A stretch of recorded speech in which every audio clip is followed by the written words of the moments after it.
Hello viewers, আসসালামু আলাইকুম। আপনারা সবাই কেমন আছেন? আলহামদুলিল্লাহ, আমরা অনেক ভালো আছি। আজকে আমরা আমাদের নিজের হাতের পালিত একটা মোরগ জবাই করে রান্না করব। সব কিছু শেয়ার করব আপনাদের সাথে, তো দেখতে থাকুন পুরো ভিডিও। ওই এই মোরগটা ধরবো।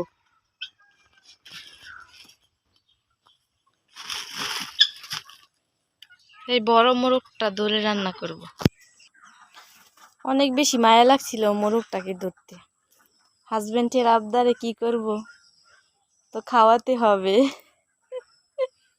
তুমি ওই সাইড দিয়ে আইসা ধরো মুরুগ। এই তো মুরুগটা আমরা ধরে ফেললাম, এখন নিচে নিয়ে জবাই করে নেব। ইসরে, অনেক মায়া লাগতেছে। অনেক দিন পালছি। আচ্ছা, এখন দেখো তুমি কেউ রে পাওনি জবাই করার লেগে। ভাইয়া গেছে মোরগটাকে ওজন দেওয়ার জন্য। ওর নাকি শখ, ওজন দিয়া দেখবে কতটুকু ওজন হয়েছে। তো এই ফাঁকে আমি এইগুলা ছুলে তারপর বেটে রেডি করে নেব। দেখতে থাকুন পুরো ভিডিও।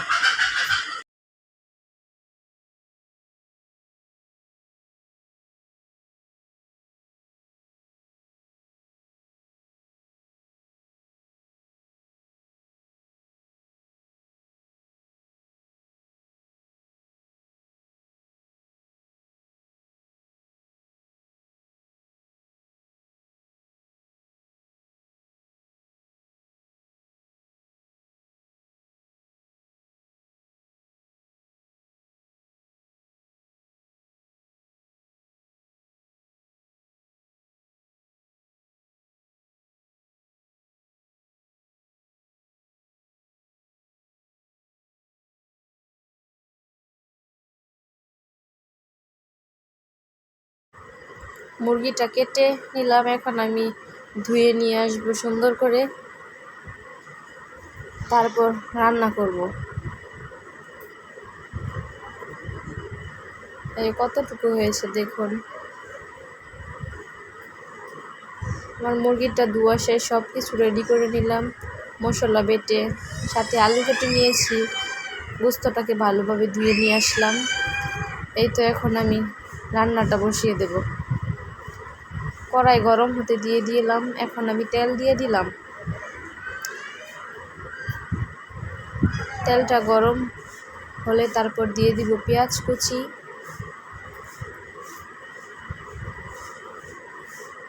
এখন আমি দিয়ে দিব পেঁয়াজ কুচি।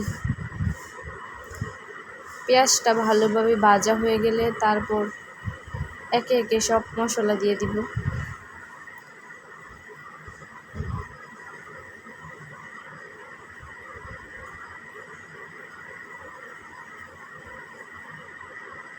আমার পেঁয়াজটা ভাজা হয়ে গেছে, এখন আমি এতে পানি অ্যাড করে দেব।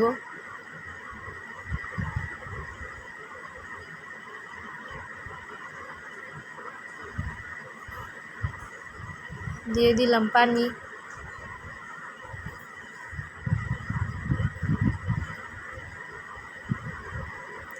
এখন দিয়ে দিব তেজপাতা, দারচিনি, এলাচ।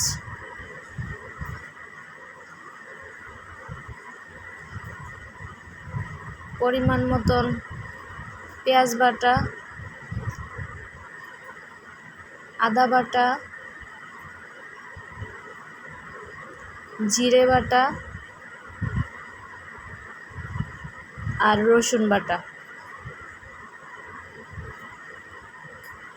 এবার ভালোভাবে নেড়ে চেড়ে নেব। তারপর হলুদ গুঁড়ো, মরিচ গুঁড়ো, ধনিয়ার গুঁড়ো ওগুলো আমি একসাথে অ্যাড করে রেখেছিলাম, তো এখন এগুলো দিয়ে দিব। দিয়ে ভালোভাবে কষিয়ে নেব।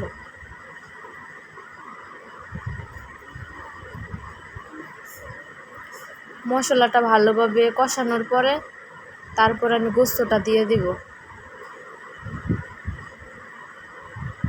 মশলাটাকে ভালোভাবে কষিয়ে নিতে হবে। তো মশলাটা ভালোভাবে কষিয়ে নিলাম। এখন আমি গোস্তটা দিয়ে দিব।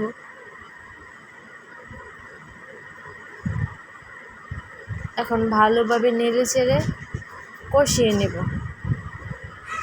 দেশি মোরগ ভালোভাবে কষাতে হয়, না হলে সিদ্ধ হয় না। এখন আমি ঢাকনা দিয়ে ঢেকে দেব।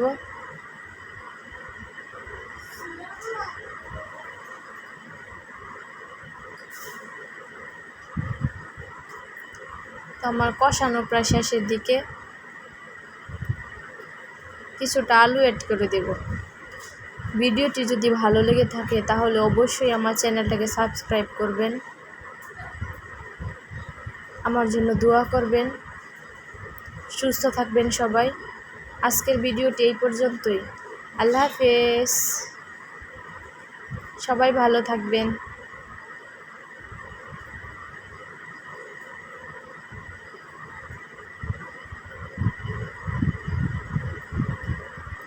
গোস্তটা কত লোভনীয় হয়েছিল দেখুন।